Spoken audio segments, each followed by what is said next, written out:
3,000. That's right, we flipped more than 3,000 profitable houses and can teach you how to do the same thing. Click the Academy link for your free roadmap to financial freedom.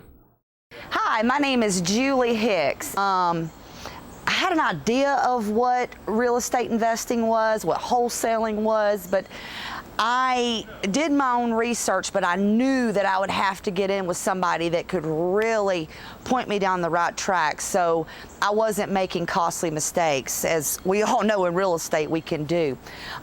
So about 3 years ago, I started working with Peter and his program, and luckily enough, we lived in the same town. So after meeting Peter, after about 6 months of training, I did a few deals on my own. And anyway, so here's my point. The one thing you guys do on a daily basis is negotiate, negotiate, negotiate. And so sometimes we just got to go over the basics and the fundamentals. And so I was, just a couple minutes ago, I was recollecting that. I think at least 3 callers in the last couple of days, you know, with Brian not being the initial screener and me doing it for a couple of days straight here, at least 3 callers called me with the exact same scenario. And here's basically how it went. Got a property, we got an asking price. They're like, well, the seller wants $100,000 for it. So what's my next natural question? What'd you get it down to? And guess what the answer was? Well, I didn't. He wanted $100,000. So here's my point. I understand why sometimes you guys do that. The seller wants $100,000. You have a hard time maybe figuring out what the comps are, so you're literally lost. You're like, well, I don't know if $100,000 may be a good deal. You know, I'm confused on how to read the Zillow on it, because sometimes I know Zillow throws off different numbers, or maybe it's a really big number, like 300,000, and then you're really, you know, out of your element. It might have a tenant in there. So I know there's ways to presenting and looking at these deals that can get confusing. Here's my point. You always got to negotiate. I don't care if you're in a total dark. I don't care if you're, you know, the asking price is $100,000 and you literally have no idea what the good price is. Anytime you're talking to a seller, that is your opportunity to negotiate. Whether you're negotiating in a total vacuum or whether you kind of sort of know where the numbers are, you gotta be negotiating, right? So if he's asking 100, and let's say you don't have access to the computer, and let's say you're 100% in the dark, okay? What's the next thing you're gonna say? Would you go lower than that? Then you try to get, is that the bottom line price? Do you have any flexibility? All right. If somebody asks, if you're negotiating a deal, right? And you ask the seller, do you have any flexibility? Worst case scenarios, I have no flexibility. Best case scenarios, I have flexibility, right? But if you negotiate from a standpoint, do you have a flexibility? Let's say he says yes. What kind of price drop do you think he's going to do? 10,000. Small. Small. 2,000. He's going to do about a 3,000-4,000. Force in the beginning as big of a price drop as possible. Yes. You know what I mean?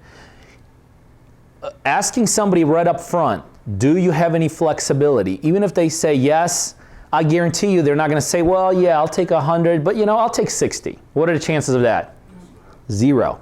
So you know at best when you ask that question, you're only getting a couple grand off. That's a question you want to finish with. Do you have any flexibility beyond that? Or if we can close, how quick, I know, you know, can we make it? So when you're down to that very last step of negotiations, when you think you've exhausted it all, and you've gotten them down from 100 to 70, now you're trying to get another 2 or 3 grand.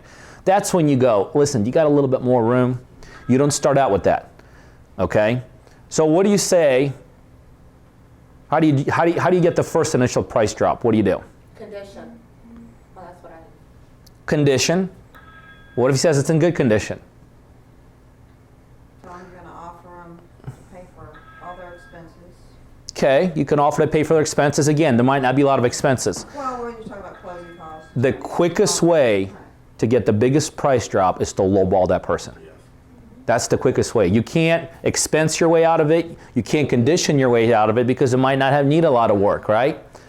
So your natural thing when he says 100,000 and you're kind of whether you're confused or not, it doesn't matter. I want you to automatically go in with a low ball offer.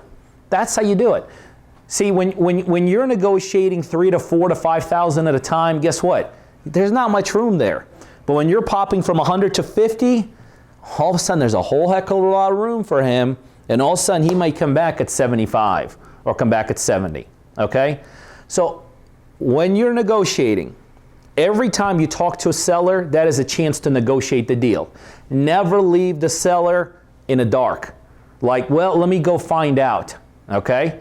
Negotiate, negotiate, negotiate, then you find out.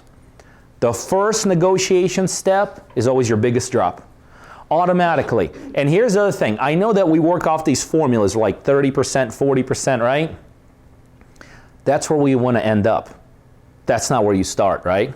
So if you, let's say you do know that in this $100,000 deal, you got to be at 70.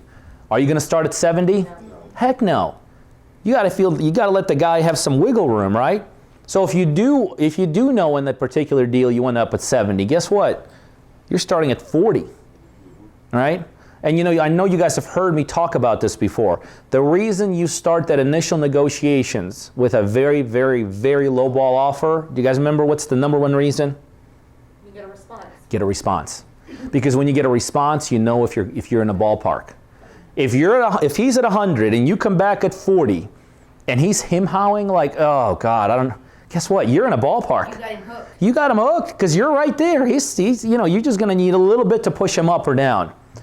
If he's at 100, you come back at 40, and he curses you out, you're probably not in the ballpark, right? But at least you know where you stand. At least you know where you stand. So if you go at 40 and he's at 100 and he says, no way in the world am I doing that, you know that, okay. Now, he's at 100, you're at 40. Who gives the next number? He does. Agreed? He gives the next number. Another reason why you give a number is to get not only an emotional response, but that forces him to give a number. So when you're at 40 and he's upset, what do you say? You turn it over and say, all right, Mr. Smith, give me a counter. I know I'm pretty sure we can make 40 work. Tell me what you could make work. Who talks next? He does. Again, huge part of negotiations. Learn when to shut up. Just listen. I've heard people talk themselves into a deal and right out of the deal. Why? Most of the time you're scared. You're scared. You're worried about what is he going to say, what's going to be the reaction, all that. So when you say 40, be quiet. He's ready to give you a counter. Don't help him with that counter. Just shut up.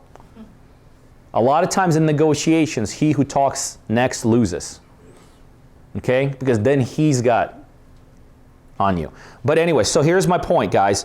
Always be negotiating. Never just ask for a price, and if you're in the dark, stop negotiating. Always negotiate. Your first offer, even if 100 is a good deal, if you look at Zillow, right? If he's asking 100 and it's a $200,000 property, are you jumping up and down?